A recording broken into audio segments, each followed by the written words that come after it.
What's up, boys? It's Nick from Team Table 501 here. I'm the king of the Scrubs, and today I'm bringing you my Garden City Regional tournament report along with the takeaway. And the reason I'm not doing a deck profile is because the Fluffle deck profile I uploaded two weeks ago is the deck I played at the Garden City Regional. It is the exact 70 cards I played. If you want the deck list, just go to that video. It's in the description of that video. That's the deck list I played. So this video is just the tournament report and the takeaway from the tournament. I went X4, so no invite. Which, I can't even say it was a scrub out because it wasn't. I was on the bubble for a while. You know, I clawed my way up from a terrible start. I was on the bubble for a while, and then my last two rounds were just the embodiment of pure ignorance. That's all it really was. But I'll talk about that in the report. So round one, I played against Paleo Frog, which is one of Fluffle's absolute worst matchups. The deck just struggles.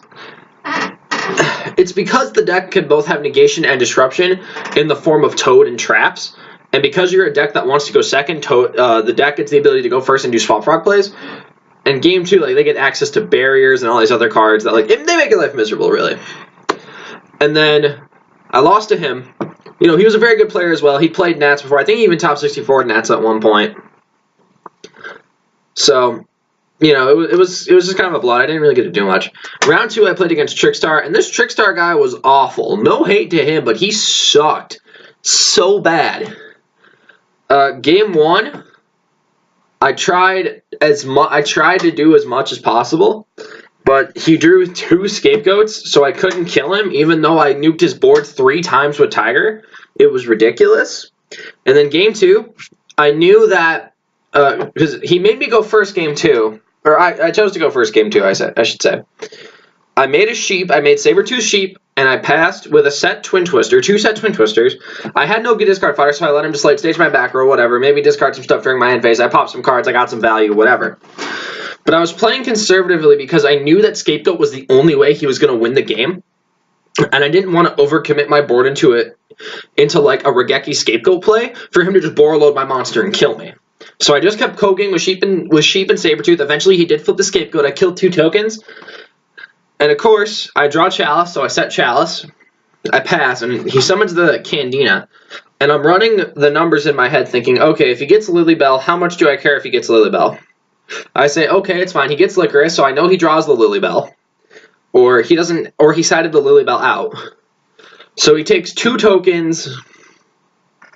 He makes an Ingirsu to send the Sabertooth to the graveyard, and then he top decks another Scapegoat to make a Borreload, and I lose. So I get punished for playing around Eater Millions, because that's the whole reason I didn't do anything on my board.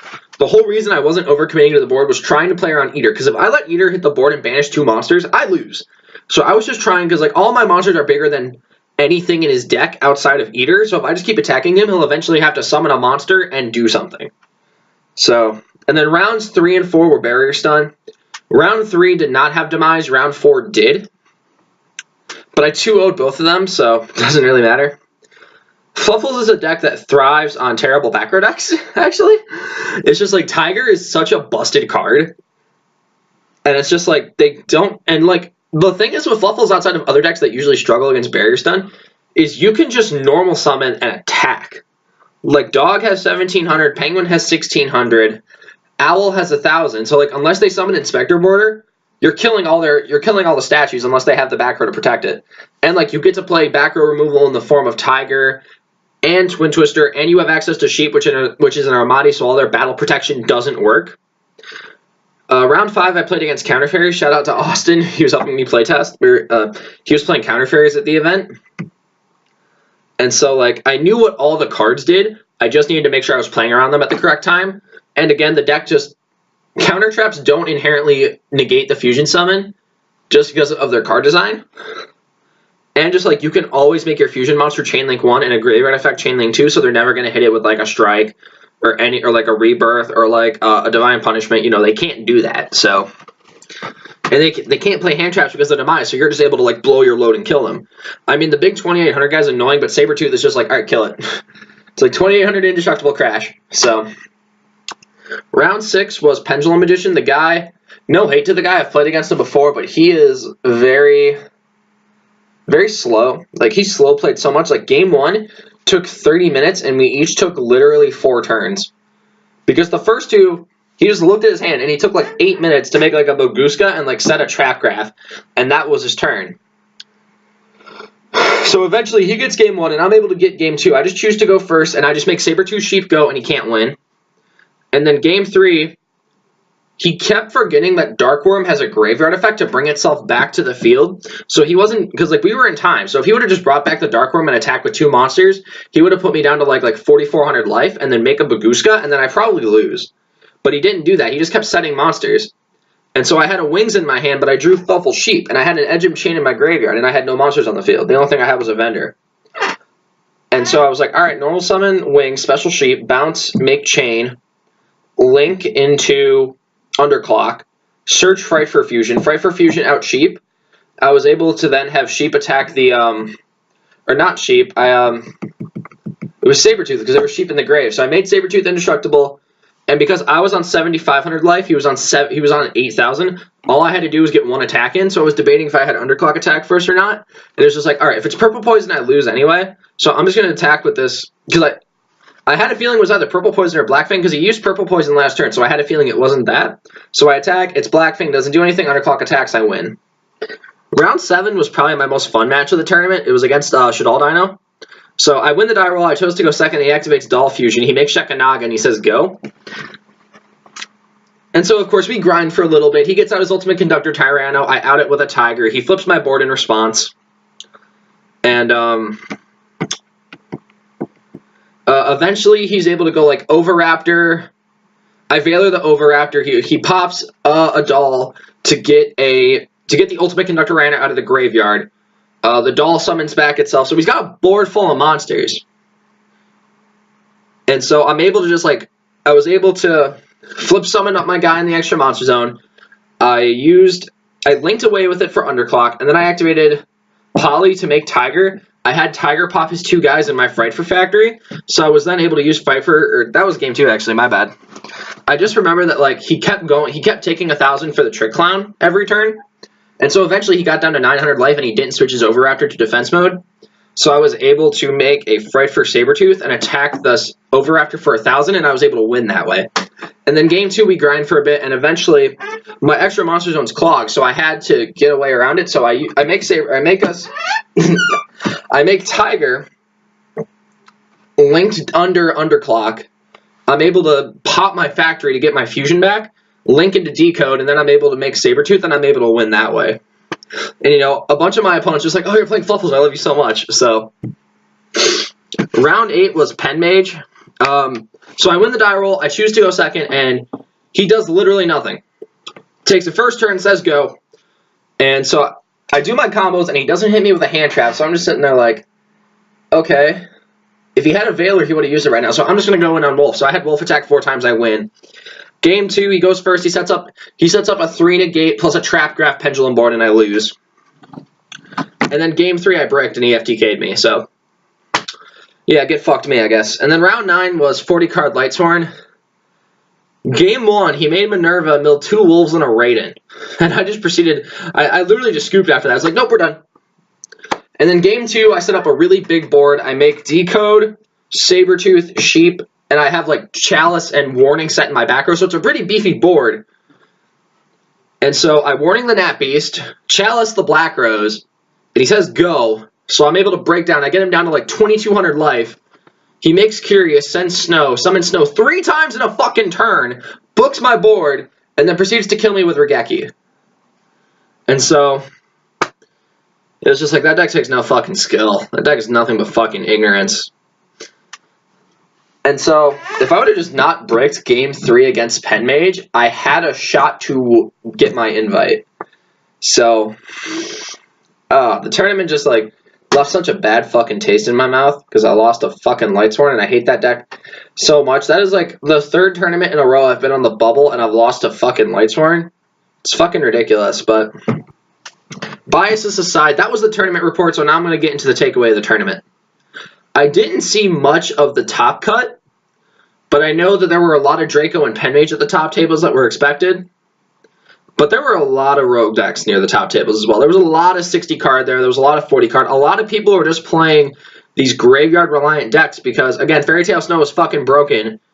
a lot of people were playing Doll Dinos. I saw a lot of Doll Dinos at the tournament. The deck is really, really good.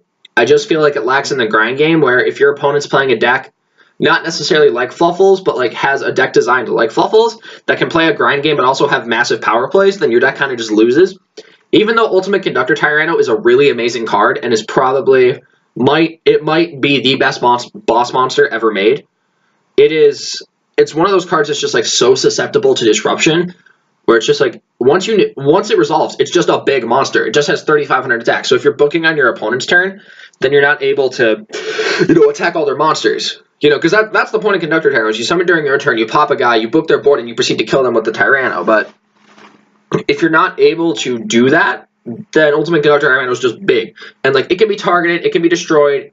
I used Mind Control to take it once in testing, which is really funny, but that's not the point. So I think, from what I've taken away from this tournament, is nothing really fucking changed. Like, Pendant Draco are the best decks. Draco was by far the highly represented deck at the tournament. I'd say at least 40 to 50% of the regional was true Draco. However, Pen Mage definitely has the higher power ceiling. And the funny thing is, the build of Pen Mage that is probably the best right now is just the 4 Negates Turbo build. And I fucking hate that deck. I think that deck is terrible, but I think it's the best deck. Mainly because Pen FTK is like, you get hand trapped once and you fucking lose. And with Zexal, again, if you banish the rank up off Desires, you lose. If your Zexal gets Gammaed or Chaliced or Kaiju'd, you lose. So again, the Pendulum Magician has to play Glass Cannon because they think they have to. When in reality, because like Pen Mage can't grind. You can't grind anymore. Joker's banned, Double Iris is banned. The deck no longer has +1s and consistency throughout the deck. It sort of has to be this Glass Cannon turbo deck that just tries to kill you in a turn. Which is kind of unfortunate because that's not what Pen Mage is supposed to do. But again, just like, you have a bunch of cards that are either 1-card scales or just like these +1s, like Curtain Raiser. You have Darkworm, which is a fucking insane card, alright? Darkworm is just the fucking tits. You have cards like Astrograph Sorcerer that are not once per turn. You just have these massive plus enablers that allow you to consistently go into Electromite turn after turn. Like, you can resolve like 5 Electromites in a turn because of starting that. And then you can end your board on like Firewall Dragon, Trigate Wizard, Hope Harbinger, and like a Vortex. Or like the most common board that I saw from Pen Mage, the Turbo Negate build, was Zephyr Metaltron, number 38, Vortex Dragon, and Naruto. That was the most common board that Pen Mage makes. And it's probably the best board Pen Mage can make. But I have seen builds that go like Firewall, Trigate, Proxy, and like a number 38. They try to do link plays, which is really cool, but again, I think Pendulum Magician has to be this Turbo Negate deck because otherwise I don't think it can compete. I think the other two builds are really bad. But clearly I can't talk shit because I didn't fucking top the tournament. So, also, there was a lot of Rogue at this tournament, I'd say probably 200 people were playing a Rogue deck. Put Rogue in air quotes. I think that probably, you obviously had like the best players in the room were playing like Pen Mage or Draco. And then you had a lot of really good players, just good players, they were playing decks like Dino Doll, 60-card Grass, just whatever. But you also had decks like Barrier Stun. There was fucking Domain Monarchs running around, which, I talked to that guy, he's cool, but Domain Monarch is a really terrible deck right now. That's not the point of this video. You can play Rogue and succeed, but you need to have Rogue built correctly. And that's where I think I flawed in this tournament. I thought that while my deck building theory was great, I think that the theory behind the deck is still fantastic. I just think that the execution was rather poor. I thought I played the deck very well. I just thought my matchups didn't line up. And of course, when your opponent Minerva mills 3 Light Swords, you're going to fucking lose, no matter what you're playing. So, I think that if you deck build properly, and I think that if you can have a good read on the metagame, you'll succeed with a Rogue deck. I just think that people made really poor meta calls. Like, there was a lot of Barrier Stun I saw, and they were all at the lower tables. And it's just like, you can't compete with Pen Mage. Pen Mage have Purple Poison Magician in their deck. If that card just beats you. You can't compete with Draco because their deck doesn't care about what your deck does, so your deck just loses. Dino doesn't care about what your deck does either. They'll go Normal Summon Overraptor, get my +1, kill your statue. There's just a bunch of decks that just don't care about Barrier Stun. You can't even play the berries anymore. There's a guy I know, I think his name is Matthew. And he's a really cool guy. I talked to him a lot. We were both X2. We were sitting at the top tables for a while. He was basically saying that The deck basically has to be Inspector Border Turbo because every other card in the deck is fucking terrible. And he's right. You basically you can't even play like basically the monsters are just like 3 Inspector Border, 3 Thunder King, and maybe like something else. But that's it. Like if you could just play 3 Inspector Border, you would just play 3 fucking Inspector Border. It's the best card in the deck. Fossil Dino shit. I mean, Thunder King is good because it's good against Trickstar. It has 1900. They can't search, and like it can negate Link summons, which is really cool. But it's not good against Pen Mage, and it's not good against Draco. The only thing it has is that it just has a really big attack. So I completely lost where I was going, you know? Oh, I was talking about how bad deck building, bad deck choices. There's a couple Dark Magician there I saw. That deck just isn't very good. It's just not that good. There was a lot of ABC there, and while I think ABC is good, it's just so reliant on Union Hanger, where if your hanger gets negated or disrupted in any way, shape, or form, you just kind of lose. You don't really get the advantage. Like, the deck really struggles in advantage, just because the deck, like, you need, let's see, how do I want to phrase this? Alright, let me start off with this. Buster Dragon is insane, don't get me wrong, that card is way too fucking good. But getting there is the problem. Plus, people have Ghost Reaper for your Buster. They know your deck exists. That's why I don't think Invoked is a good deck right now. It's not that good against Draco because they have access to their traps that pop your monsters. Ghost Reaper is also a very heavily sided card in the metagame. So if you're going to play a Rogue deck this format, you need to play a deck that can beat Pendulum and Draco, but can also beat Ghost Reaper. If you can't beat Ghost Reaper, then I don't think you can play that deck. Then you can't play a deck like that. Like, there was also a lot of Paleo there, and it wasn't doing very well. Unless the pilot was either really skilled, or you just didn't get Ghost Reaper all day.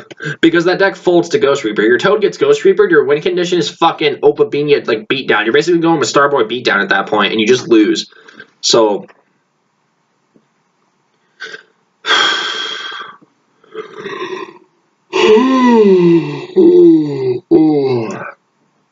I think that's about going to do it for this video. I don't think I have anything else to say.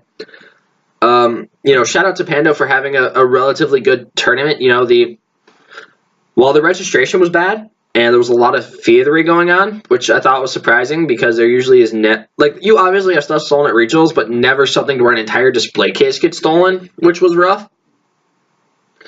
But I mean, other than that, again, I think that me personally, I think I played very well. You know, I was 5-2 going into round 8 with a bunch of good players saying like, yeah, you can top this tournament, you got this. And you know, even when I lost that round 8, there were people like, man, you got this, you can do it. You know, just pure ignorance stop me from topping. You know, again, I think I've placed myself. Like, I am not good at this game in any way, shape, or form, but I think that I have placed myself where when people sit across from me at a table, I feel like I'm just as good, if not better, than they are. Just because of how much I've played and how much theory and deck building I do. And again, I think I built my deck rather well. I think the theory was rather solid. And I thought, you know, actually playing the deck throughout the day, the deck felt rather solid. It was rather consistent. You know, it's just a few card choices here and there were bad. And, you know, I don't think my side deck was rather good at all. Again, that was another part of this tournament was side decking. Side decking was really important just because of how much Rogue was in this room. If you did not side deck very well, you were going to lose. So I think my side deck needs work, but other than that, I thought the tournament went rather well. Outside of the X4 record, which I really should have topped this fucking tournament. Like, I thought I had the best Rogue deck in the room. I thought I played the best Rogue deck in the room, and I thought I was one of the better Rogue players in that fucking room. But whatever. Now my salt is just, you know, coming out of my system. So anyway, that's gonna do it for the Garden City regional tournament report and takeaway. So just like a quick little summary: True Draco and Pendulum are the best deck. And if you're going to play Rogue to success in this format, you need to know your Rogue deck well, you need to build it properly, pick an archetype that doesn't lose to Reaper, and you need to have an effective side deck choices and effective side decking theory. So that's about going to do it for this. If you have any questions, please leave them in the comment section down below. I'm more than willing to answer any questions you guys have about my matchups or the tournament, or if you want clarification on stuff. Other than that, leave some suggestions for the videos that you want in the comment section down below as well. I'm kind of running out of ideas here. I just promised you guys the regional report. That's why I'm doing this. So there is that. But But let me know if you want to update Fluffle. Let me know if you want updated something, or if you want to see something new on camera. Please let me know. I'll probably find someone with the deck, or I'll build the deck myself to show you guys. So, I mean, you are the reason the channel exists, so go right ahead and tell me what you want. But other than that, the link to my Twitter is in the description down below. Go follow me there as well. And that's about going to do it. Oh, one more thing I want to mention. Some people, my buddies, were talking. Let me know if you're interested in Team Table 501 t-shirts and playmats. Because I have a basic design for them, I don't actually want to like Photoshop and template them onto actual shirts yet if nobody wants them. But let me know if you're interested in a Team Table 501 playmat or a Team Table 501 t-shirt. Please let me know. I'd be more than willing to, my semester's about to end. I'll have the time to actually make them. I'll be able to take the time to design them well, and we'll be able to get them out to you guys. But again, that's actually going to do it for this video. Thank you guys for sticking with me to the end. My name is Nick from Team Table 501. Thank you for watching, and get good scrubs. I'll see you guys next time.